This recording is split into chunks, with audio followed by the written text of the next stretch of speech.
Welcome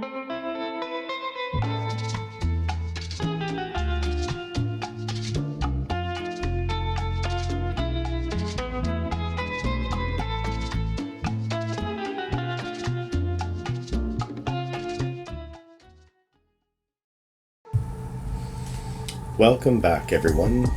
Today I want to show you how to provide a cap low-light service. Now I'm going to be using Tinting Cap.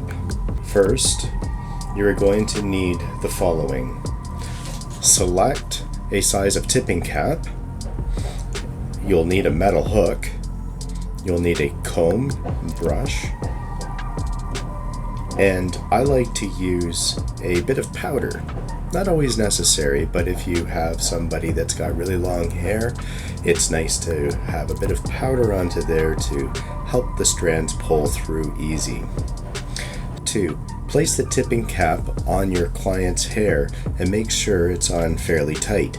This way you can get closer to the root. Step 3. Once you've decided on how or where you want to start, take the metal hook, push it in on an angle. You want to pay particular attention as to not drive the hook into the scalp.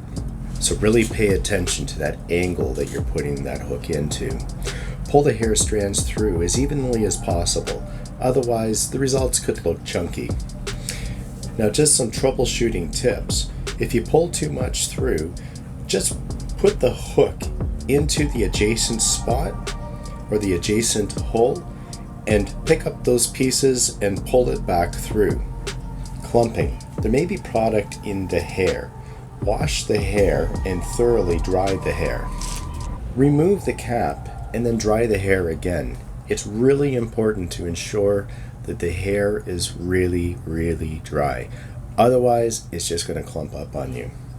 Once the hair is all pulled through, you can now apply color or lightener, and in this case, I am applying the Agora Royale 6-88, which gives me a fair bit of red.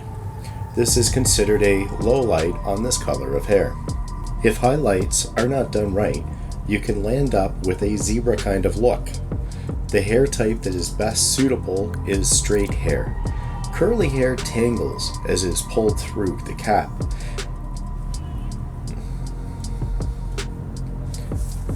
Caps are great for speed and efficiency, but that being said, it's good for only one single color. Caps can also be a little bit cheaper than foils and much faster. Now I'm completing this service with a blow dry so that you can at least see the result.